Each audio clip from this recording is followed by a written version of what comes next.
За энд харагдаж байгаа Монгол үндэсний бичгээр бичсэн төрөл бүрийн бүтээлүүд бол одоо Монгол үндэсний бичгээ сонирхон судалдаг, суралцдаг багш сурагчдын одоо бичиж туурвсан бүтээлүүд байна. Монцомын агентлагаас жил бүр уламжлал болгон зохион байгуулдаг Монголын сайхан бичгтэн 2025 улсын уралдаан 29 дахь жилдээ одоо болж шилдэгүүдээ шалгаруулж байна. За жишээлбэл энд Хөвсгөл аймгийн Мөрөн сумын сурагчдын тэргүүн байрын бүтээл байна. За ингээ Хөвсгөл аймгийнхаа бүх одоо үсгэлэнт газруудыг дүрсэлсэн. За энд бол энэ анги 36 сурагчтай сурагч бүр Бямбын Эренчингийн Монгол хэл шүлгийг яг нэг хүн бичсэн мэт яг адилхан бичсэн энэ бүтээлээрээ сайхан бичгтэн ангиллалын тэргүүн байрыг хүртэж байна. За энэ сурагчид бол Мөрөн сумын 3 Эрдэнэ сургуулийн 9Б ангийн хамт олон байна.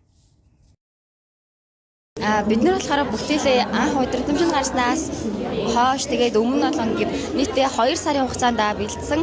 Тэгээд манай бүтээлийн онцлог болохоор Хөвсгөл аймгийн ингээд газрын зургаар нь тодтогсон бүтээлээ ингээд гоё онцлог газруудаар нь тодтогсон тэгэж ингэж гоё үзүүлсэн байгаа.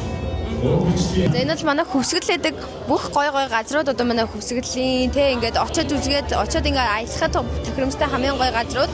Одоо энэ бол Улаанголын бэлчээр байна. Энэ их уул байна. Тэгээд одоо энэ Жаргант сумын Жаргантын гол. Тэгээд иймэрхүү. Тэгээд одоо энэ манай ангийн бүгднгийнх нь сайхан нэрс манай анги нийт 36 хүүхэдтэй. Тэгээд манай бэлтгэсэн багшийг жаргалмаагч манай ангийн багшийг Ламжав гэдэг. Тэгээд бид нар энэ бүтээлийг хийсэн байгаа.